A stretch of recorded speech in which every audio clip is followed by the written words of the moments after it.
ಹೊಸ ಹೊಸ ದಾಖಲೆ ಮೂಲಕ ಸುದ್ದಿಯಾಗುತ್ತಿದ್ದ ಕಂಬಳದಲ್ಲಿ ಸದ್ಯ ಹುಡುಗಿಯೊಬ್ಬಳು ಕಂಬಳ ಗದ್ದೆಗೆ ಇಳಿದು ಇನ್ನೊಂದು ಇತಿಹಾಸ ಬರೆದಿದ್ದಾಳೆ.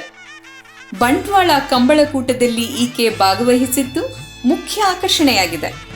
ಆ ಮೂಲಕ ಕಂಬಳ ಎಂದರೆ ಅದು ಗಂಡು ಕ್ರೀಡೆ ಎನ್ನುವ ಮಾತನ್ನ ಕುಂದಾಪುರ ತಾಲೂಕಿನ ಈ ಹುಡುಗಿ ಸುಳ್ಳು ಮಾಡಿದಾಳೆ.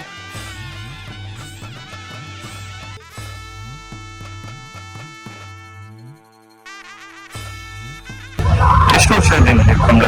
7 ವರ್ಷ ಆಗಿದೆ. ನೀವು ಚಿಕ್ಕ ವಯಸ್ಸಿಂದ ಕಂಬಳದ ಎಷ್ಟು ವರ್ಷ ನಿಮಗೆ?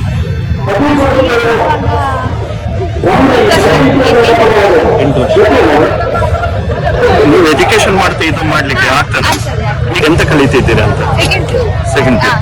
ಅದರ ನಡುವೆ ಈ ಕಂಬಳಕ್ಕೆ ಸ್ಯಾಟರ್ಡೆ ಸಂಡೇ ಈಗ ಎಕ್ಸಾಮ್ ಇಲ್ಲ. ಸಾಮಾನ್ಯವಾಗಿ ಕಂಬಳ ಕ್ಷೇತ್ರಕ್ಕೆ ಮಹಿಳೆಯರು ಬರಲ್ಲ, ಆದ್ರೆ ನೀವು ಬಂದಿದ್ದಾರೆ, ನಿಮಗೆ ಹೇಗೆ ಅನಿಸ್ತದೆ? ಹಾಗೆ ಖುಷಿ ಆಗ್ತದೆ.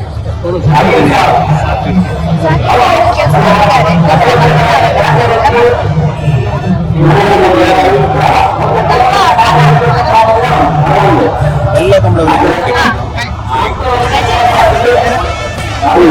ಎತ್ತಿನ ಜಮಾನರೆಲ್ಲ ಎದುರು ನಿಂತರು. ಕುಂದಾಪುರದ ಬೋಳಂಬಳ್ಳಿ ಗ್ರಾಮದ ಪರಮೇಶ್ವರ್ ಭಟ್ ಮತ್ತು ರಮ್ಯಾ ದಂಪತಿಯ ಹಿರಿಯ ಪುತ್ರಿ ಚೈತ್ರಾ ಭಟ್ ದ್ವಿತೀಯ ಪಿಯುಸಿ ತರಗತಿಯಲ್ಲಿ ಕಲಿಯುತ್ತಿದ್ದಾಳೆ. ಬಂದು ನಿಂತಿದೆ ಬೀಸುವಂತ ಹಗ್ಗ ಬಂದು ಕೈಯ ಹಿಡಿ